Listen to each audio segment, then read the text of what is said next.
আমার বাইরা বন্ধুরা, যুবক শেখ ওসমান হারুনি রহমতুল্লাহি আলাইহি তিনি দুর্বল হয়ে পড়েছেন।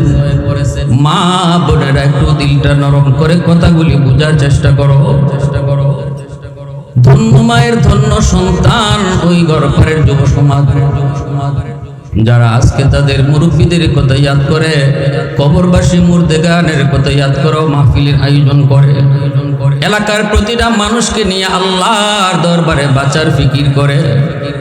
একজন মানুষও যদি এই ওয়াজ থেকে হেদায়েত পেয়ে যায়, একজন যুবকও যদি এই ওয়াজ মাহফিল থেকে আল্লাহর ভয় অন্তরে ঢুকায়, বাপ মার সাথে বেয়াদবি না করে, আজকে থেকে যদি নামাজ না ছাড়ে, আজ থেকে যদি ইয়াবা গাঞ্জা না খায়, আজ থেকে যদি বেয়াদবি না করে, আজ থেকে যদি ইনশাআল্লাহর ভয় নিয়ে চলে, ওয়াজ করানিটাও সার্থক, মাহফিলের আয়োজন করাটাও সার্থক, আপনাদের আশা বসাটাও সার্থক, আমাদের হাজির হওয়াটাও সার্থক।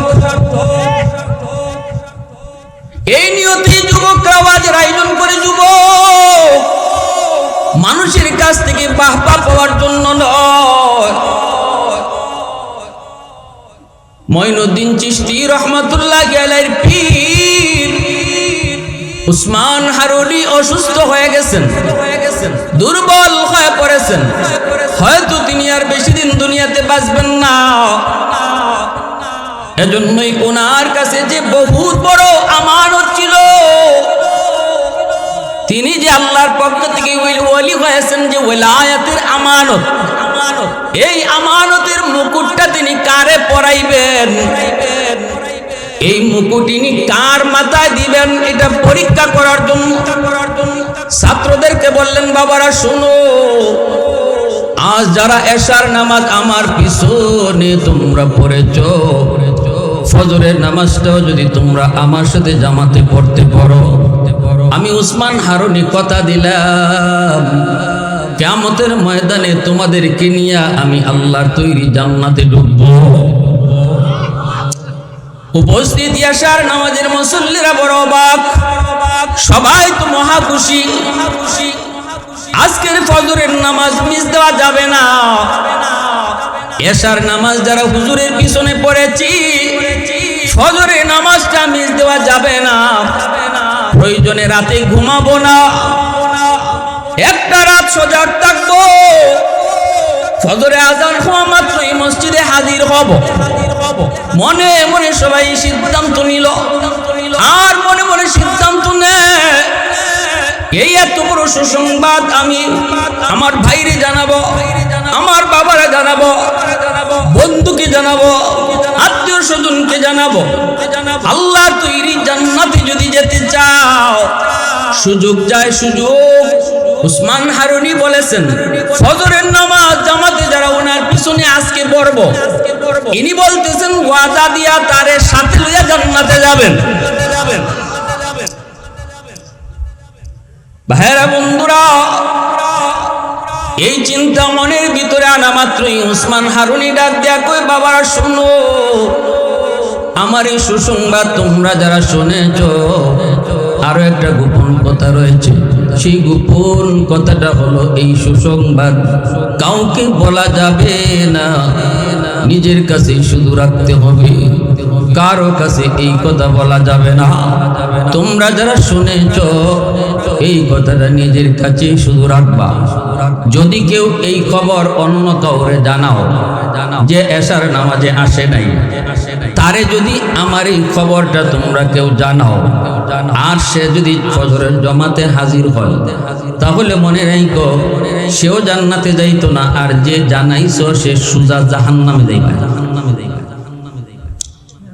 এই কথাটা লাগাইয়া তো ফেস লাগাই দিচ্ছেন না, মনে মনে ধারণা ছিল, রে বাইরে এতদিন ধরে কই খালি নামাজ আইতো, যাক আয় না যা, আজকে একটা চান্স, উঠ না উঠলে ফিটাইয়া তুলবো।